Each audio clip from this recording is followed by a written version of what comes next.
र यदि भूतपेच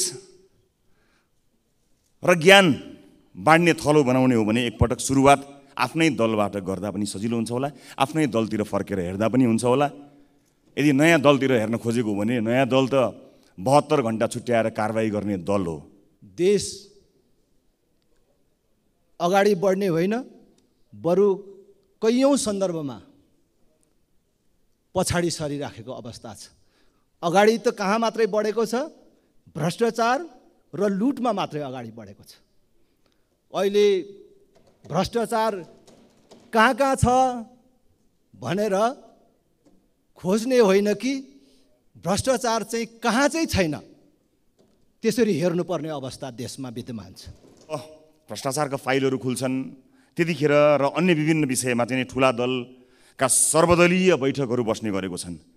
त्यस्ता सर्वदलीय बैठकहरूलाई यदि साँच्चै नै संसदलाई काम गर्ने थलो बनाउने र अघि हामीले भने जस्तो छेडखानी घुमाएर सिधै भन्ने थलोभन्दा कानुन बनाउने थलो बनाउने हो भने एउटा सर्वदलीय बैठकको प्रस्ताव आज संसदको रोस्ट्रमबाट गर्न चाहन्छु। यो सर्वदलीय बैठक भ्रष्टाचारको फाइल खुल्दा हुने सर्वदलीय बैठक या कुनै एउटा नियुक्तिहरूका लागि गरिने भागभण्डाका लागि गरिने सर्वदलीय बैठक नभएर एउटा यस्तो सर्वदलीय बैठक बसौँ। सभामुख महोदय,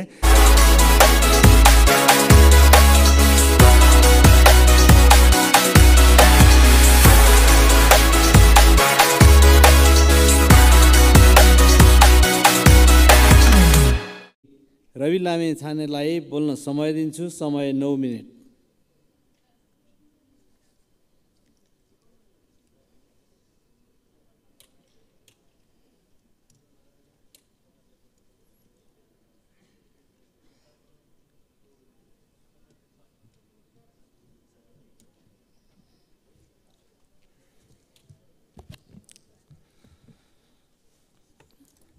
सम्माननीय सभामुख महोदय, सबैभन्दा पहिला गरिमामय संसदको महासचिव पदमा नियुक्त हुनुभएकोमा श्री पद्मप्रसाद पाण्डेज्यूलाई आफ्नो दलको तर्फबाट र आफ्नो तर्फबाट बधाई दिँदै सफल कार्यकालको शुभकामना अभिव्यक्त गर्न चाहन्छु।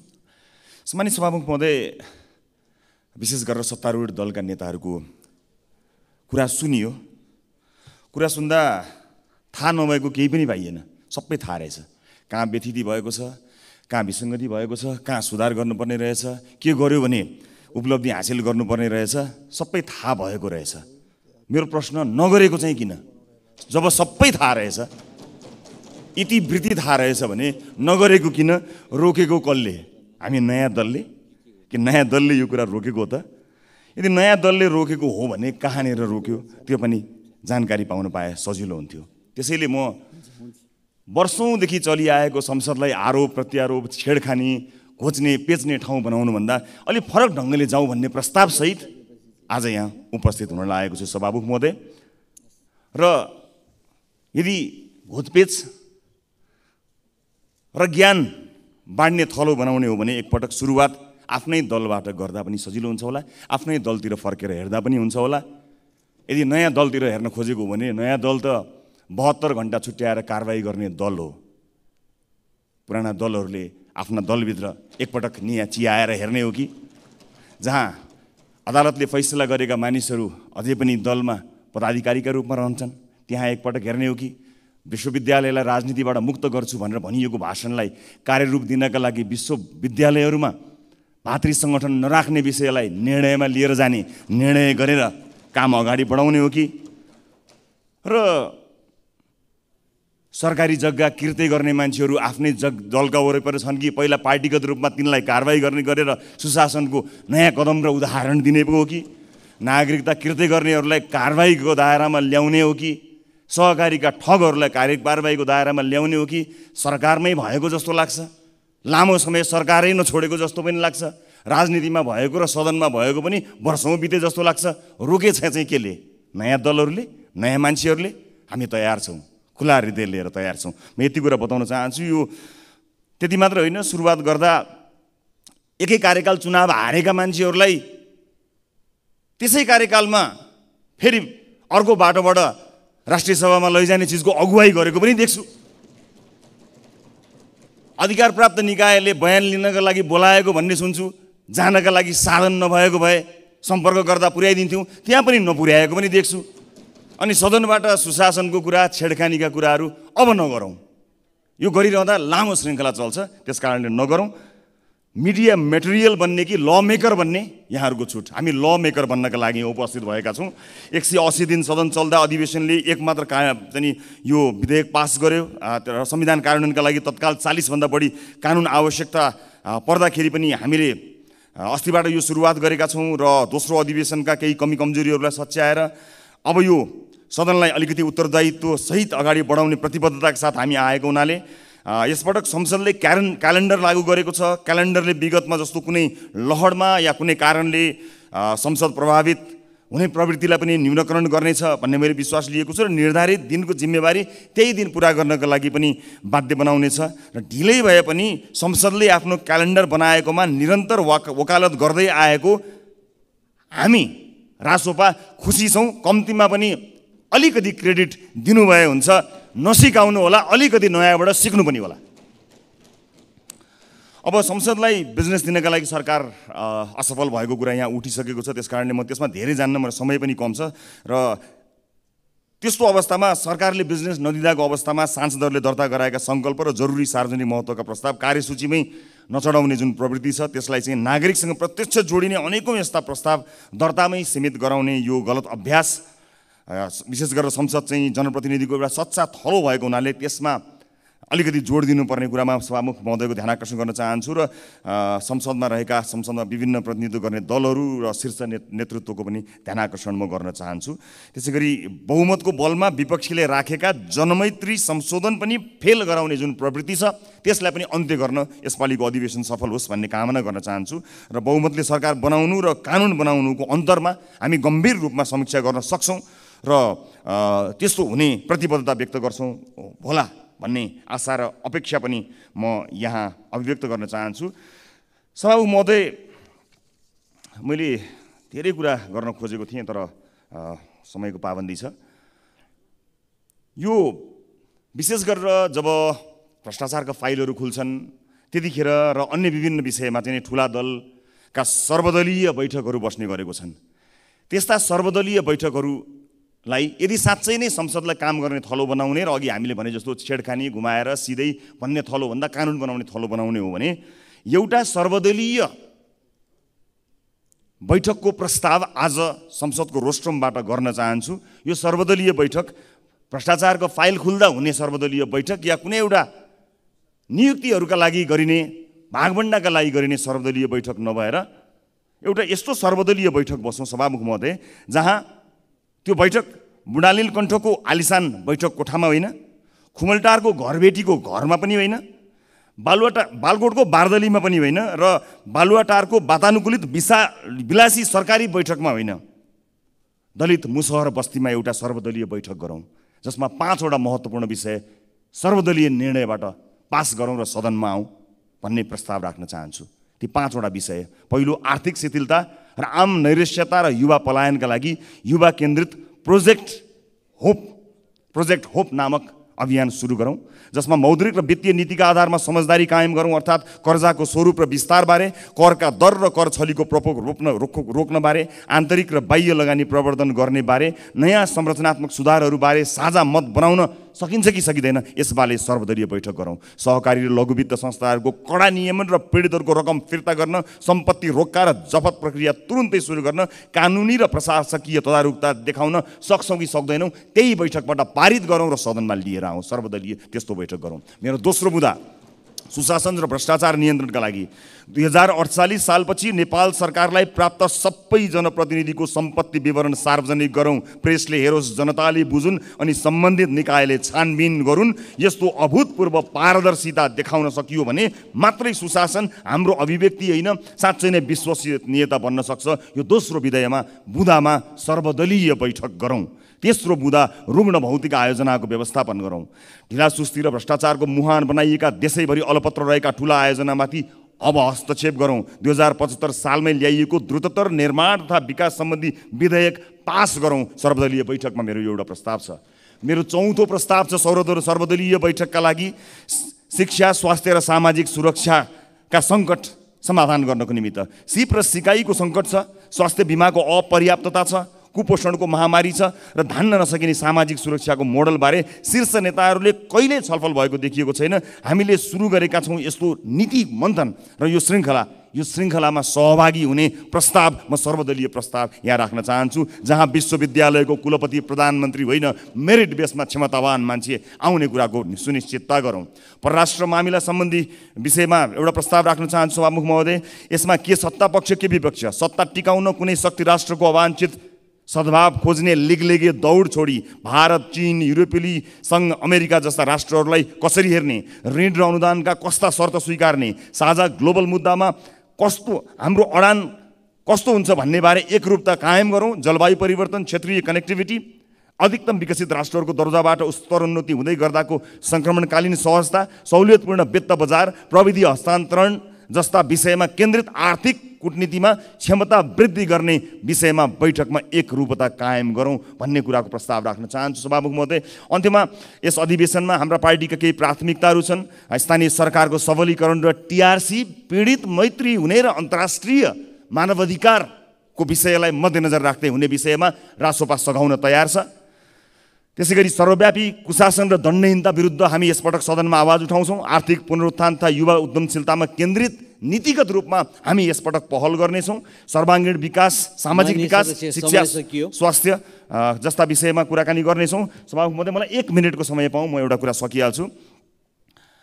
सम्मानीय सभामुख महोदय,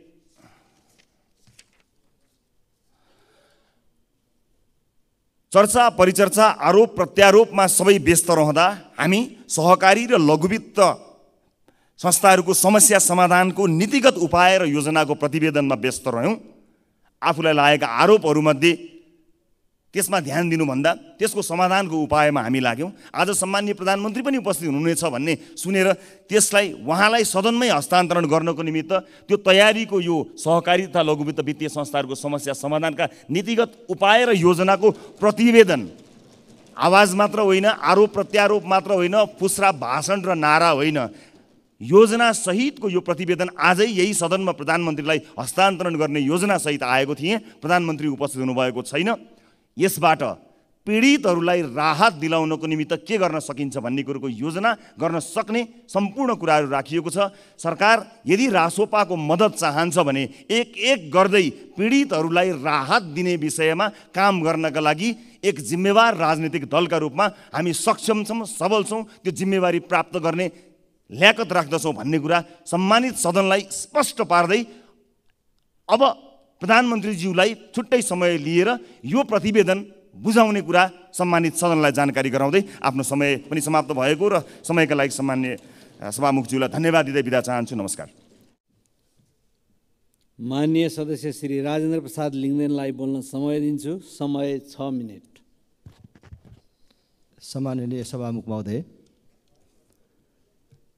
महासचिवजीलाई बधाई तथा कार्यकाल सफलताको शुभकामना व्यक्त गर्न चाहन्छु राष्ट्रिय प्रजातन्त्र पार्टीको तर्फबाट। अहिले सभामुख महोदय, देश टक्क अडिएको जस्तो अवस्थामा छ।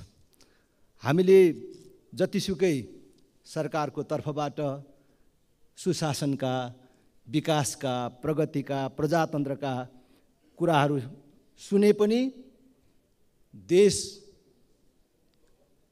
अगाडि बढ्ने होइन, बरु कैयौँ सन्दर्भमा पछाडि सरिराखेको अवस्था छ।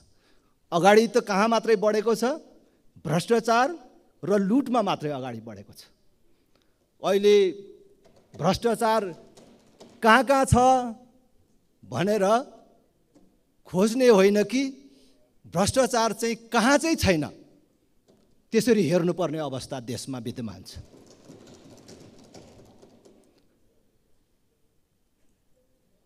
सरकार